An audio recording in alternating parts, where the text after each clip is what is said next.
3-year V-semester course code, 7 Ben 5C3. Core course, 11 Commonwealth Literature. Unit, I Poetry. Derek Walcott - A Far Cry from Africa. Razia Khan, My Daughter's Boyfriend. Margaret Atwood - The City Planners. Unit, to Poetry. Alan Kurnow - House and Land. E.J. Pratt, The Dying Eagle. David Diop, Africa. Unit, 3 Prose.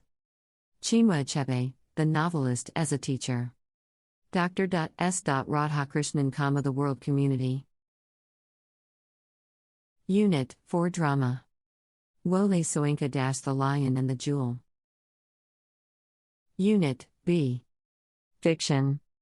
Margaret Atwood - The Edible Woman. Unit 1.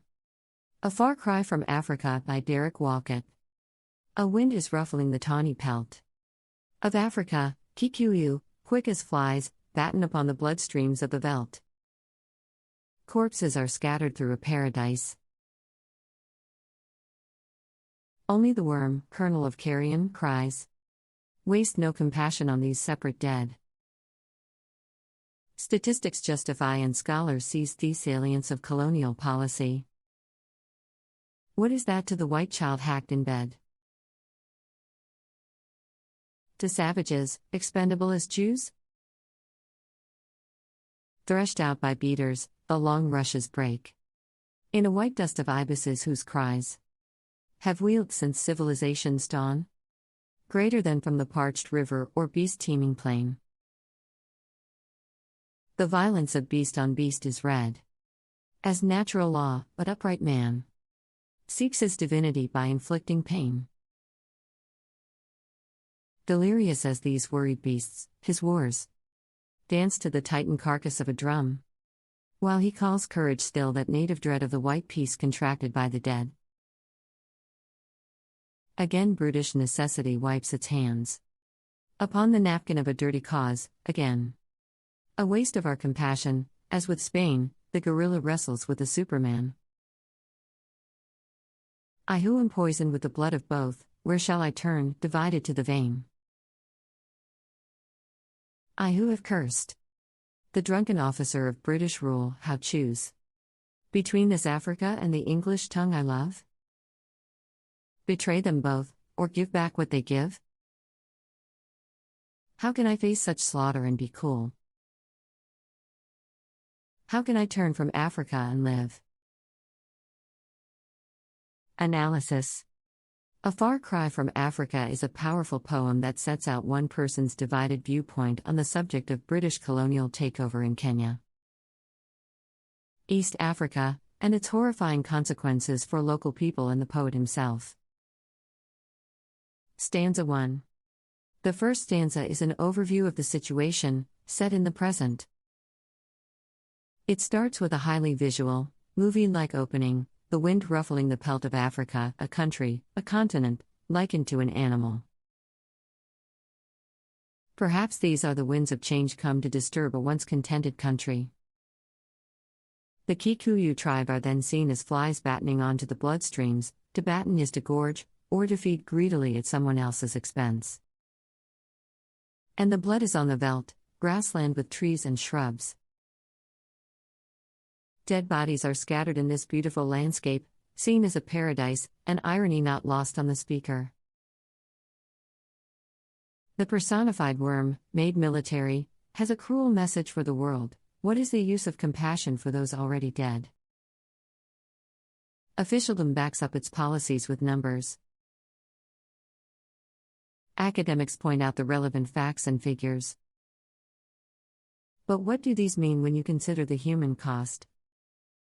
Where is the humanity in all of this? The allusion to the Jews reflects the atrocities perpetrated by the Nazis in World War II. Stanza 2. The opening 4 lines of the next stanza paint a detailed picture of a typical hunt for big game carried out by colonials and settlers. Is this an ironic use of the word civilization, Civilization in the USA? Lines 15 to 21 seem to reinforce this idea that, in the animal kingdom, evolution dictates who wins and loses, through a pure kind of violence. But man uses the excuse of following a god, or becoming a god, by causing pain to other humans and animals. There is an emphasis on the male of the species being responsible for war and pain, and war and peace. Note the use of special language, the Titan carcass, the native dread, contracted by the dead. Stanza 3 of A Far Cry from Africa. Stanza 3. The opening 4 lines of the last stanza juxtapose historical reference with a visual here and now, embodied in gorilla and Superman. The personification of brutish necessity, as it wipes its hands on a napkin, is an interesting narrative device. Napkins are usually white, but the cause is dirty, that of colonial settlement alongside injustice.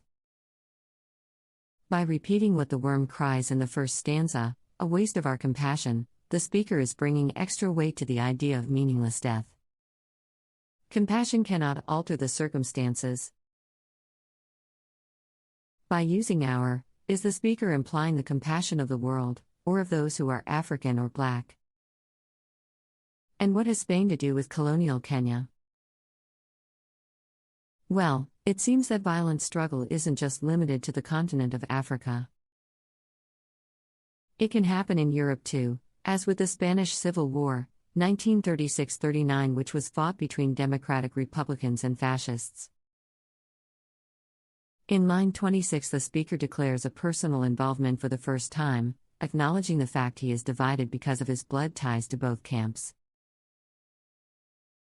The use of the word poison suggests to the reader that the speaker isn't too happy with his situation, which he deems toxic.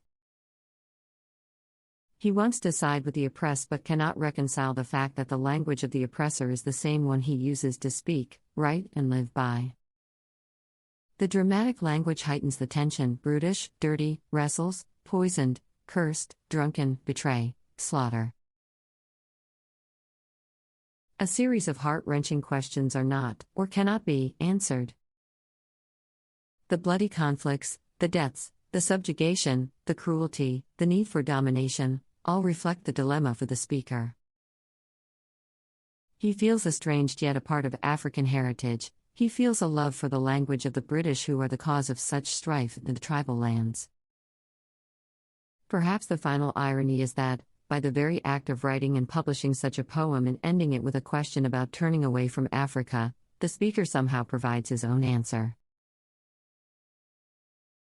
Essay. Derek Walcott, a poet and dramatist, was born in 1930 in St. Lucia. As he belonged to both African and European roots, he identifies himself as a mongrel.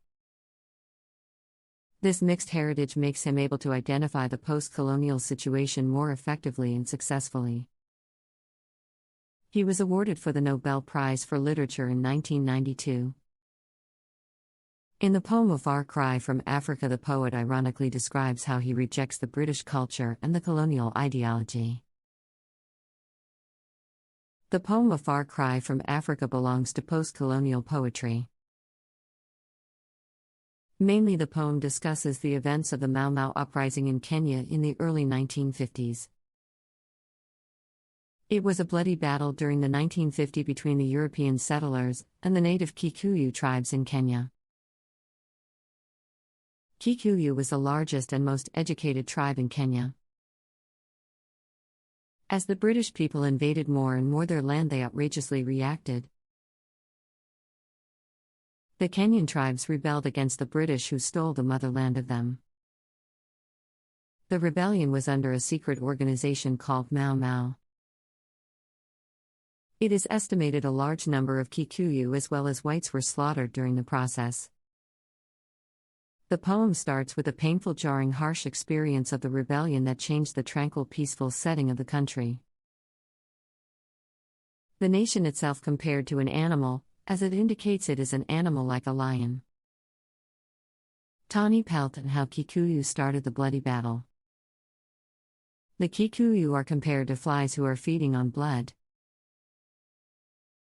Next, we are informed the aftermath of the rebellion.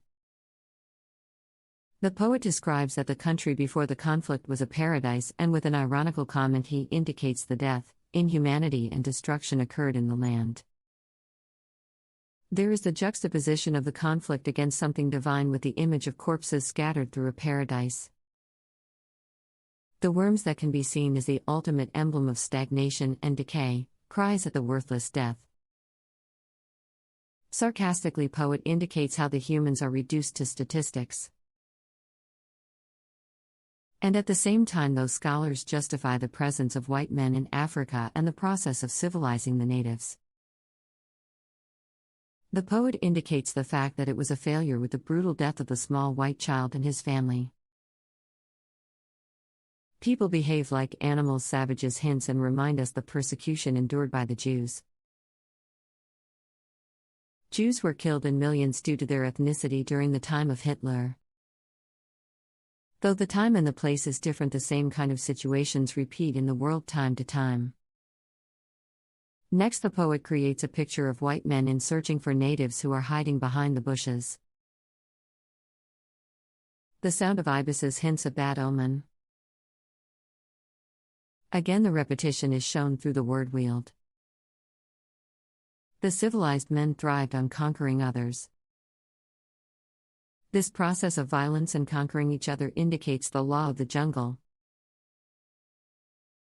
The violence of beast on beast can justify according to the law of nature, the law of jungle. Yet it cannot be applied to the upright man who are stretching out themselves to reach the divinity. Apart from the task of stretching themselves to reach divinity, they end up with inflicting pain, which is killing, and which is the law of jungle, killing for prey. They call for the massacre they create by killing as war.